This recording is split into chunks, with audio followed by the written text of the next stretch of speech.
Greetings. This is Doc coming to you live and direct from Black Facts Headquarters Central tonight with another installment of Doc Ock at noon and 9. Hope everybody's out there feeling real fine because we're about to offer you something that's almost truly divine. Another story in the history of Black people everywhere. That's right, because we go around the world. We're not relegated just to one place or one part of the world or another. We're universal. Proverb for the day: to know nothing speaks to a state of uselessness. To know nothing speaks to a state of uselessness. And that again is from the mind of Haki Madhubuti and his liberation narratives. Okay, and he had about 100 of them in there, I believe, so we won't even come close to exhausting those. That's for sure. Now let's see what we have for a Black Fact for today. Let's see. Okay.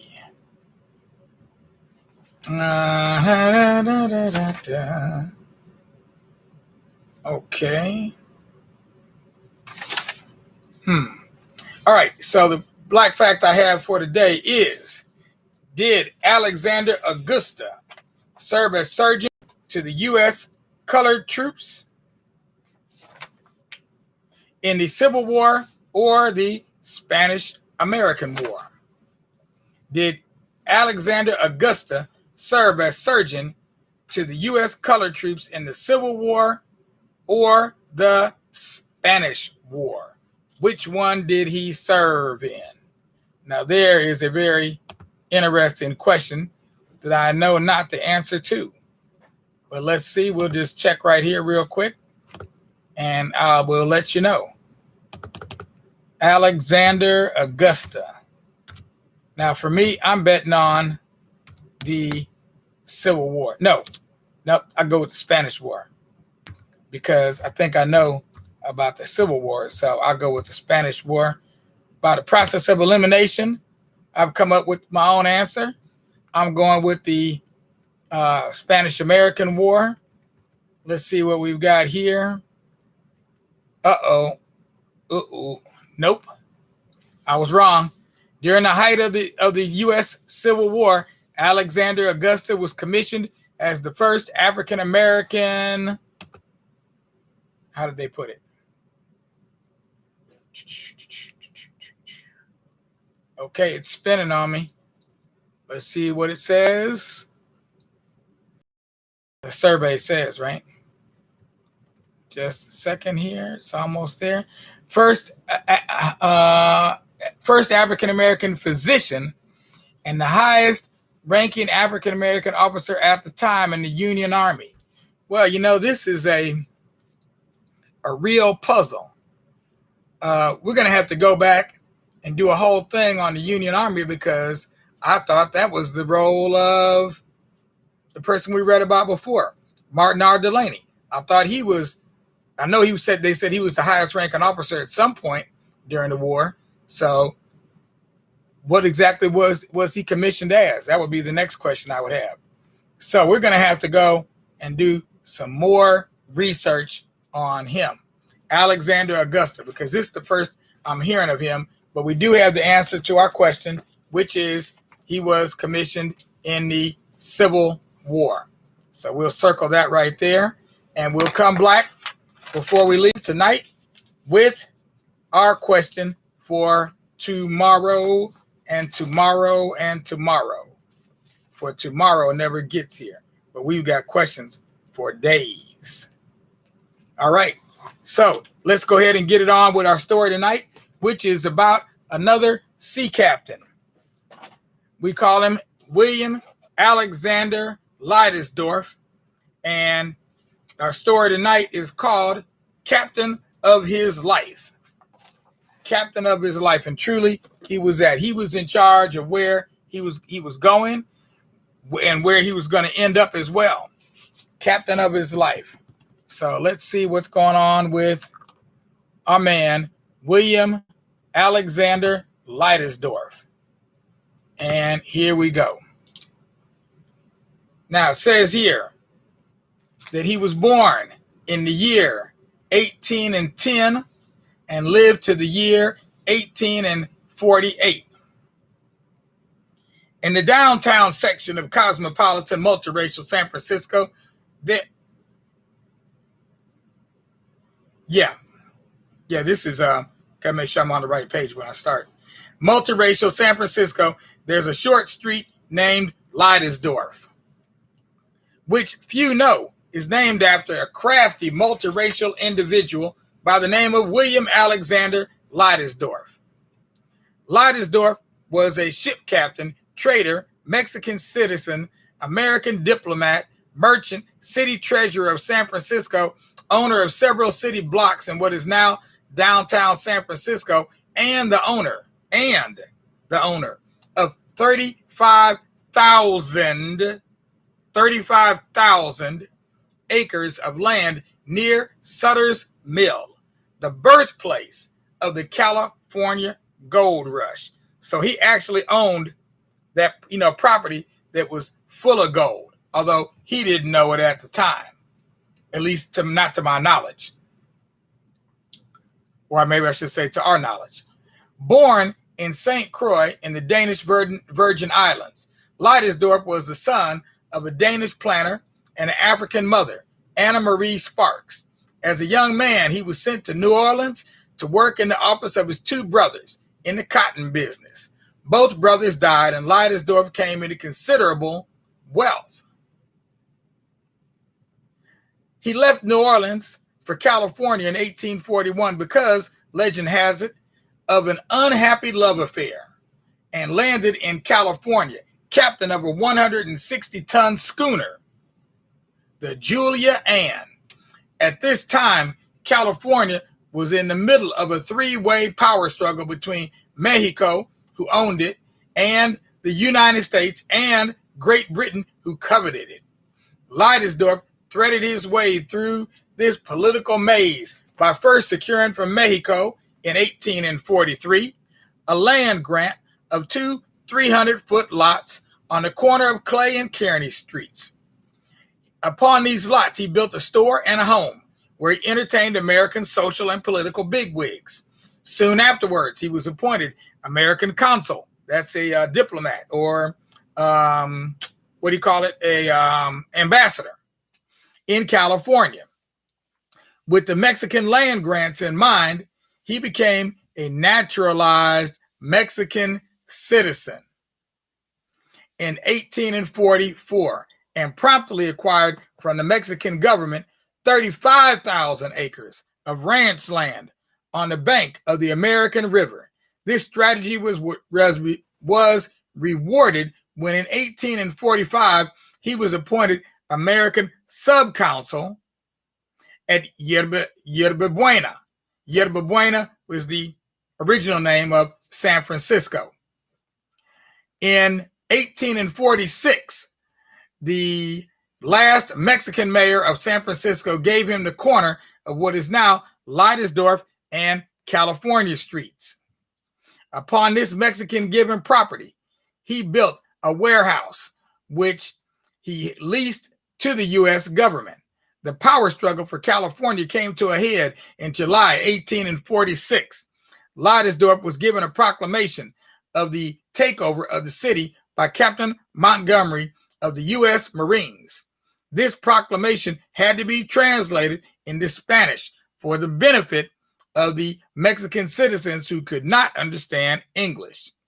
The Marines landed, raised their flag on a pole just vacated by the Mexican flag, which had been given to Leidesdorff for safekeeping. 2 months later, Leidesdorff held a ball at his home for the conquerors, quote unquote. A week later, he was named treasurer by the city council, of which he was a member. Before his fabulous career ended, he bought a steamship from the Russian American Fur Company and also staged the first formal horse race in California history. On May 18th, 1948, he died at the age of 38 years old, leaving an estate of $1.5 million. Now, some people say that makes him the first African-American millionaire, But as you may recall from the story we read the night before about Paul Kofi, he's also dubbed as the first African-American millionaire. I think we can settle this very quickly because Leidesdorff wasn't born until 1810. And that was around the time that Paul Kofi actually died. And so we look up Paul Kofi over here. What do we have? We got Paul Kofi. He was born in 1759 and died in 1817. So no, William Leidesdorff would not be the first African-American millionaire. He might have been a lot of things, but that just wasn't one of them. So there we have the story of William Alexander Leidesdorff, who came from a African and Danish background. I believe the Danes come out of Denmark, if I'm not mistaken. So that was the background between his mother and his father, which really just makes him all like the rest of us. I don't know what that multiracial thing is all about, because which of us is not?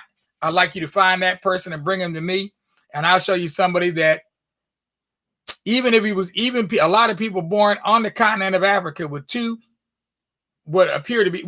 African parents can be quote unquote multiracial, if you want to go that way, multinational for sure, because people, the Yoruba married the Igbo married the Hausa married the Fulani married, everybody's all mixed up anyway. So the purpose of saying multiracial, to me, that's a wash. Makes no sense whatsoever, in my opinion, my humble opinion. Meanwhile, the other part about him moving to San Francisco, they alluded to the story, but they didn't really get into the story, that the problem he had that made him leave New Orleans, where he had a successful, thriving business that he had inherited from his father and his brothers. The reason that he left had to do with the fact that although he was very light-skinned, he still could not marry a white woman. That was his problem. He wanted to marry a white woman in New Orleans, and he was about to marry her. He was engaged to the woman, or he was about to be engaged. He was in the process, and let it be known to her that he was not fully white, that he had some African in his background. And when he let her know that nixed the whole thing, because her father was definitely in total opposition to marrying anybody with any African blood in them, period, dot whatsoever. So therefore, he couldn't marry the woman, and he was heartbroken, as they said, and then he moved to San Francisco. Now, one last thing I want to point out about this move, this so-called move. We're not talking about Biddy Mason here. We're talking about somebody who had ships, the ability to move on the water with ocean-going ships. Not no poo-butt sailboat, whatever you think it might have been. He had sailing ships. So when they say he left New Orleans to go to San Francisco, he did not go by land. He went by ship. At the time, the Panama Canal had not been built. So in order for him to go by ship, he had to sail from New Orleans out of the Gulf of Mexico, down all the way, so he had to go all through the Caribbean islands, down around South America, all the way past Brazil, keep going south, down past Argentina, almost to the South Pole. And then you have to go through the Straits. Is it the Straits of Magellan? I can't remember the straits down there. It might be the Straits of Magellan, but whatever these straits are, they are extremely dangerous. Those waves back and forth in there, the way the rocks and the land is set up over there, very dangerous, easy to wreck your ship and never get where you're going. But he was a good enough captain to make it all the way through those straits and then all the way up the other side of South America to get to San Francisco. And back in the day, that was how you had to go to get there. That was the only way to go by ocean to get there, is you had to go all around South America. And that's why somebody came up with the idea of creating a canal that would go right through the isthmus of Panama.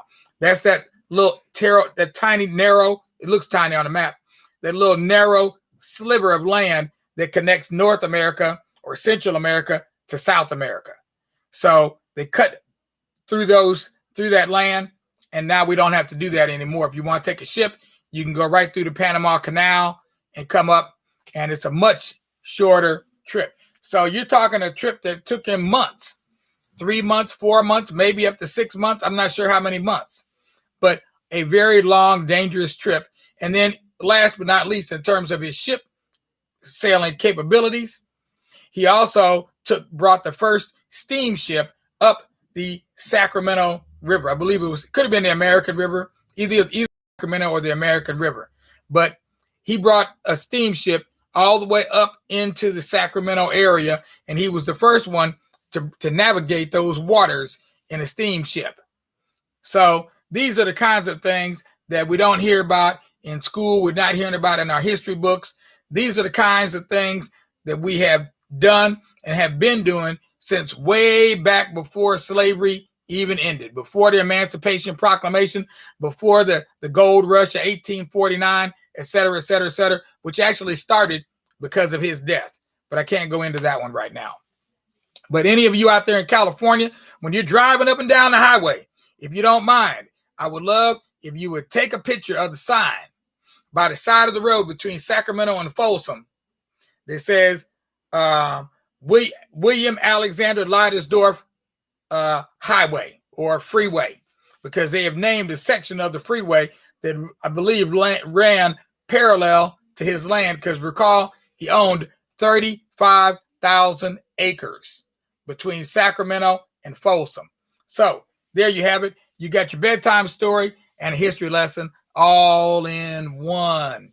And I hope you had fun learning about William Alexander Leidesdorff. And I hope that he inspires some of you out there to do some great things like he did. In the meanwhile, it's time for all you little children to lay those little heads down on your little pillow, on your little bed. Close those your eyes and wait for that good old sun to rise. And when you feel those sunbeams beaming on your eyes, it should be no surprise that means it's time for you to rise and greet the new day in a whole new way. So that's what I expect you to do. Don't be no fool. Just do what you need to do and be who you need to be, and everything will be okay. And believe you me, I'll be real proud of thee. Last but not least, to all the adults out there, I see y'all out there, Aisha, and there's somebody else waving at me, but I can't see who it is. Maybe that was Aisha. It looks like that was Aisha out there waving at me. How y'all doing out there? Okay, so you all know what to do. You've been contributing, and we appreciate all your. We're still in the process. We moved our date back. We're still looking at our 2020 campaign. The goal is to raise $20,000 to support Black Facts Educational Research, the only organization out here on the internet that is bringing you African history, Pan-African history on a daily basis, twice a day via live streams. Nobody else is doing that. You can go see Black Past. They have a lot of written information, but they're not doing it. There's no live information going on there. No live streaming. Same thing with History Makers. They've got some recordings, but they don't have the live stream going. There's no amount of communication going on there. It's just you get what you get, and that's what you get, and then it's time for you to quit. But we're bringing you more. We're bringing it to you in a better way.